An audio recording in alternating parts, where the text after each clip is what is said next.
अगर हम इडियम्स को ट्रिक्स के साथ और कुछ स्टोरी क्रिएट करके याद करते हैं, तो इडियम्स हमें ज़्यादा टाइम तक याद भी रहते हैं और एग्जाम्स में आने वाले अनसीन क्वेश्चंस को भी हम कई बार सोल्व कर सकते हैं।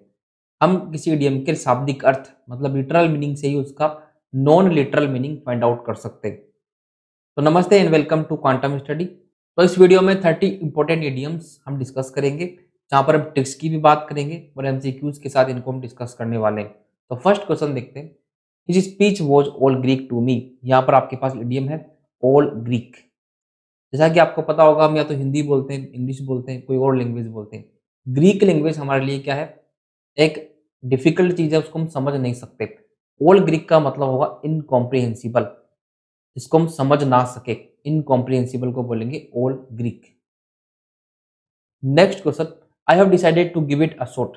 कई बार क्या होता है, जब हम बैट खरीदने जाते हैं, क्रिकेट के लिए बैट खरीदने जाते हैं, तो एक शॉट देकर हम देखते हैं, शॉट लगाकर देखते हैं कि वो अच्छा है कि बुरा है। तो to give it a shot का मतलब किसी चीज को ट्राई करके देखना, try something, option B right answer. तो इन्हीं इंटरेस्टिंग ट्रिक्स और टिप्स के साथ हम मीडियम्स को याद करेंगे। चलिए नेक्स्ट इडियम की बात करते हैं, ins and outs. Ins and outs, जैसे फॉर एग्जांपल अगर हमें किसी चीज के बारे में कंप्लीट जानकारी हो तो उसको बोल सकते हैं इन्स एंड आउट्स। जैसे अभिमन्यु को चक्रव्यूह के अंदर जाने की जानकारी थी लेकिन बाहर आने की जानकारी नहीं थी। तो इन्स एंड आउट्स एक इडियम है और इसका मतलब होता है किसी चीज की कंप्लीट डिटेल होना, डिटेल्स ऑफ समथिंग, किसी चीज के बारे में, किसी बात के बारे में पूरी जानकारी होना। ऑप्शन बी होगा राइट आंसर। क्वेश्चन नंबर 4 देखते हैं।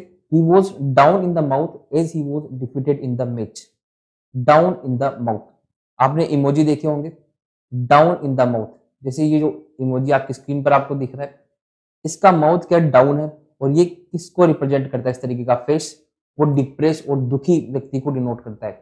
इसका मतलब हम कहना चाहते हैं मैच में वो हार गया था, इसलिए वो क्या था, दुखी था, डिप्रेस था, वेरी डिप्रेस्ड। ऑप्शन बी होगा राइट आंसर। तो डाउन इन द माउथ का मतलब होगा वेरी डिप्रेस और सैड होना। क्वेश्चन नंबर 5 देखते हैं। One of the famous companies is in the red due to recession. In the red, बहुत लोग इसमें गलती करते हैं, रेड का मतलब देखते हैं हम डेंजर पर क्लिक करते हैं, लेकिन इन द रेड एक इडियम है और इसका मतलब होता है कर्ज में होना या फिर पैसों का नुकसान होना, लूजिंग मनी या इन डेट। याद रखने के लिए आप देखेंगे जब शेयर मार्केट लॉस में होता है तो उसका साइन जो है रेड होता है, रेड एरो वहां पर आपको डिनोट होता है। तो इन द रेड का मतलब क्या होता है, लूजिंग मनी और इन डेट। अब हम नेक्स्ट इडियम देखते हैं, टू स्ट्रेन एवरी नर्व। अगर हमें कोई बहुत ज्यादा वेट उठाना हो तो हमें क्या करना पड़ेगा, हर एक नर्व के ऊपर स्ट्रेन मतलब प्रेशर डालना पड़ेगा, उसके ऊपर खिंचाव आएगा। इसका मतलब स्ट्रेन एवरी नर्व, हर संभव प्रयास करना, टू मेक अपमोस्ट इफर्ट्स, जितना हमारा दम है उतना लगा देना किसी चीज को करने में, उसको बोलेंगे to strain every nerve. Question number 7 आपके पास, to show a clean pair of heels. तो यहाँ पर हम इडियम का जो लिटरल मीनिंग होता है उसी से non literal meaning find out करने की कोशिश करते हैं। To show a clean pair of heels, इसका डायरेक्ट मीनिंग क्या निकल रहा है, किसी को अपने पैर की साफ एड़ियां दिखाना, इस तरीके का सेंस आ रहा है। लेकिन ये इडियम है तो इसका डिफरेंट मीनिंग निकलेगा। जैसे कोई आपके सामने भाग रहा है, अगर वो भागेगा तो उसके पीछे अगर हम खड़े तो हमें उसके पैर की एड़ियां दिखाई देगी, तो इसका मतलब वह हमें पैर की क्लीन एड़ियां दिखा रहा, मतलब वो भाग गया, वो फरार हो गया। टू एस्केप, फरार होना, भाग जाना के लिए to show a clean pair of heels use किया जाता है। नेक्स्ट क्वेश्चन आपके पास ये रहा, Rinku Singh with his flawless performance stole the show. कई बार आपने देखा होगा कोई व्यक्ति या कोई प्लेयर किसी चीज में, किसी खेल में इतना अच्छा प्रदर्शन करता है कि सबकी वाहवाही लूट लेता है। सबकी वाहवाही लूट लेना को बोलते हैं stall the show, steel the show. तो रिंकू सिंह ने उसकी फ्लॉलेस परफॉर्मेंस से क्या कर लिया, सबकी वाहवाही जीत ली, सबकी प्रशंसा उसको मिली। तो स्टोल द शो का मतलब उसने प्रेज को स्टील कर लिया, प्रेज को चुरा लिया, प्रशंसा सारी उसको मिल गई। तो हम बोलेंगे इसको one everybody's praise. Option C right answer. Next idiom, show the white feather. आपने कभी पिकॉक या मोर को नाचते हुए देखा होगा। जब मोर नाचता है तो उसके पीछे वाले पंख व्हाइट व्हाइट दिखते हैं। इसका मतलब जब वो पीठ दिखाता है हमें, तब हमें उसे उसके व्हाइट फीदर, सफेद पंख दिखते हैं। इसका मतलब वो हमें पीठ दिखा रहा है, और पीठ दिखाना आपने हिंदी में भी पढ़ा होगा, इसका मतलब क्या होता है, कायरता का प्रदर्शन करना, to show cowardice. Option C होगा राइट आंसर। तो to show the white feather का मतलब कायरता दिखाना। तो चलिए नेक्स्ट इडियम की हम बात करते हैं, लैंड एन ईयर। अगर कोई व्यक्ति आपको कोई बात बताना चाहता है तो आपको क्या करना पड़ेगा, उसकी बात पर ध्यान देना पड़ेगा। और ध्यान देने के लिए हम क्या करेंगे, अपना ईयर, अपना कान उसको उधार देंगे। इस तरीके से हम समझ सकते हैं। तो अगर आपने किसी को अपना कान, अपना ईयर उधार दे दिया इसका मतलब आपने उसकी बात के ऊपर ध्यान दिया। टू पे अटेंशन टू, किसी की बात के ऊपर ध्यान देना या किसी की बात को सावधानी से सुनना। अब हम नेक्स्ट इडियम देखते हैं, to make up one's mind. आपने हिंदी में एक मुहावरा सुना होगा, अपना मन बना लेना। मन बना लेना और मेकअप वंस माइंड का सिमिलर ही मीनिंग होता है। जब हम कोई डिसीजन ले लेते हैं इसका मतलब हमने अपना माइंड मेकअप कर लिया। टू मेक अ डिसीजन को हम बोल सकते हैं to make up one's mind. Next idiom की बात करते हैं, to go through fire and water. अगर आपको कहीं पर जाना है और हर हाल में जाना है, तो चाहे आपके रास्ते में आग आए चाहे पानी आए, आप उनको भी पार कर लेंगे। इसका मतलब किसी चीज को अचीव करने के लिए कोई भी खतरा मोल ले लेना। To experience many dangers in order to achieve something, option B हो जाएगा राइट आंसर। नेक्स्ट इडियम हम देखते हैं, live from hand to mouth. किसी के पास जब इतने कम रिसोर्सेज होते हैं जिससे उसका सिर्फ गुजारा ही चल पाए, एक्स्ट्रा कुछ भी ना बचता हो, उसको बोलते हैं live from hand to mouth. जैसे किसी के पास अगर कोई ब्रेड है, उसके हाथ में एक ब्रेड है, वो सिर्फ उसको खाता है, उसके अलावा एक्स्ट्रा उसके पास खाने को कुछ भी नहीं है, हैंड टू माउथ ही काम चल रहा है, उसको बोलते हैं hand to mouth. To have enough money to live on, nothing extra. सिर्फ जीने लायक पैसे होना या फिर सुविधाएं होना या रिसोर्सेज होना, बाकी एक्स्ट्रा में कुछ भी ना होना। Next idiom, cry for the moon. अगर कोई मून के लिए, चांद के लिए रोएगा कि मुझे चांद चाहिए, इसका मतलब क्या है कि वो कोई असंभव चीज की कामना कर रहा है। टू वांट द इम्पॉसिबल, किसी इम्पॉसिबल चीज को चाहना, उसको बोलेंगे cry for the moon. Next, let the grass grow under one feet. मतलब किसी के पैरों के नीचे घास को उगने देना, इसका लिटरल मीनिंग तो ये निकल रहा है। जैसे कोई व्यक्ति इतना आलसी, इतना लेजी है कि वो एक ही जगह पर खड़ा है और उसके पैरों के नीचे घास उगने को ही हो गई, लेकिन फिर भी वो वहां से नहीं हिल रहा। इसका मतलब वो इतना आलसी है कि वो वहां से नहीं हिल रहा, उसके पैरों के नीचे घास उगना स्टार्ट हो गई। तो इस इडियम का मतलब भी वही निकलेगा, टू रिमेन आइडल। आइडल का मतलब भी होता है बेकार रहना, बेकार रहना या फिर कोई काम ना करना, उसको बोलेंगे let the grass grow under one feet. अब हम नेक्स्ट इडियम देखते हैं, टू पिक होल्स। जैसे आपके पास कोई शर्ट है, बहुत अच्छी शर्ट है, लेकिन उसमें कुछ होल्स है और आपको अच्छी शर्ट नहीं दिख रही, सिर्फ होल दिख रहे, इसका मतलब आपको सिर्फ कमियां दिख रही है, कमियां नजर आ रही है। To find the weak points in something, किसी चीज में ओनली कमजोर पहलुओं को ढूंढना, उसको बोलेंगे to pick holes. Next idiom देखते हैं, स्पिन योर व्हील्स। इमेजिन करें कोई बाइक को स्टैंड पर लगाकर उसके टायर को घुमाता रहे, उसके व्हील को स्पिन करता रहे। इसका मतलब क्या है, उसका कोई मतलब नहीं निकलेगा, ना तो वो डेस्टिनेशन पर पहुंच पा रहा है, ना उसका कोई फायदा निकल रहा है। तो स्पिन योर व्हील्स का मतलब होता है waste your time and efforts, अपना टाइम और इफर्ट्स व्यर्थ करना, वेस्ट करना। Next idiom, be a dab hand at something. Dab hand का मतलब होता है कुशल होना। अगर कोई किसी चीज में डेव हैंड है, इसका मतलब उस चीज के अंदर एक्सपर्ट है, वो उसको अच्छे से कर सकता है, skilled in a particular area. अब हम नेक्स्ट इडियम देखते हैं, foot the bill.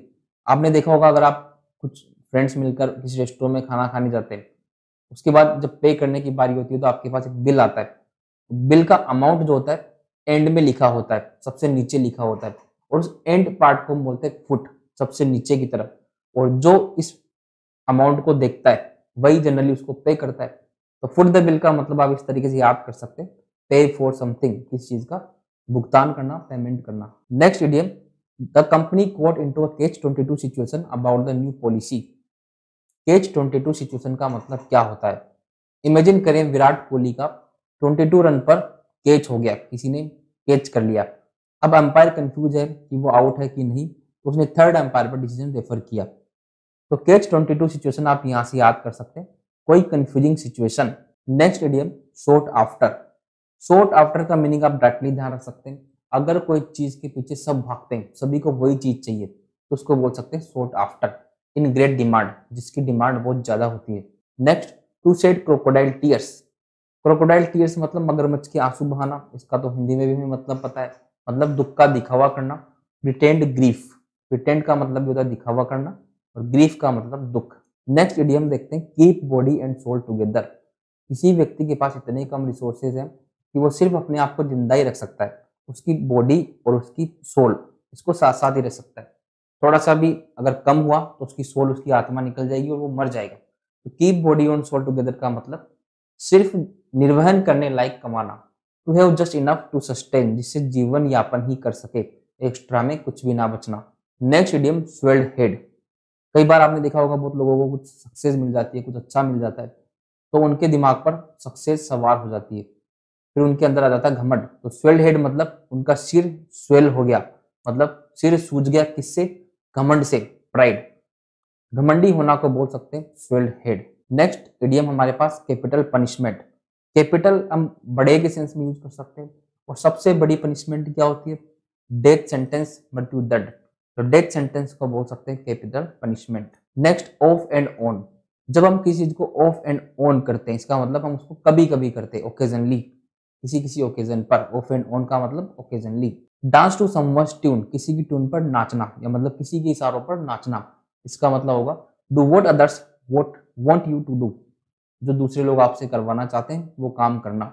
Next idiom हम देखते हैं as clear as mud.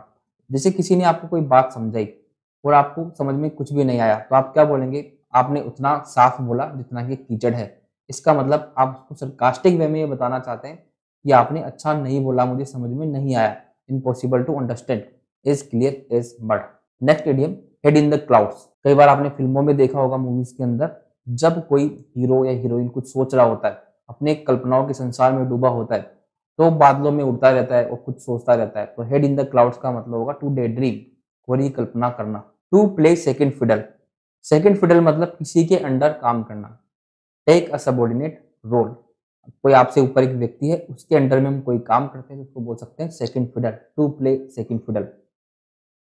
Next drag one's feet. आपने छोटे बच्चों को देखा होगा, जब वो स्कूल नहीं जाना चाहते तो अपने पैर घसीटते हुए जाते हैं और उनको घसीट कर ले जाना पड़ता है। तो ड्रैग वंस फीट, जब हम कोई भी काम को करने की अनिच्छुक हो, तब हम क्या करते हैं? घसीटते हुए उस काम को करते हैं। बी रिलुक्टेंट टू एक्ट, किसी काम को करने की इच्छा ना होना, अनिच्छुक होना। रिलुक्टेंट का मतलब भी होता है अनिच्छुक, unwilling. Next tie the note. Note का मतलब होता है गांठ, टाई मतलब बांधना। गांठ कब बनती है दो लोगों के बीच में? जब उनकी शादी हो जाती है। तो टाई द नोट का मतलब क्या होगा? To get married. Next spill the beans. Spill the beans, कोई बीन्स को छुपा कर ले जा रहा था और वो बिखर गए अचानक से, इसका मतलब उसका राज उजागर हो गया। इसका मतलब होगा to give away a secret, रहस्य उजागर हो जाना। नेक्स्ट आपके पास इडियम है थ्रो थिक एंड थिन।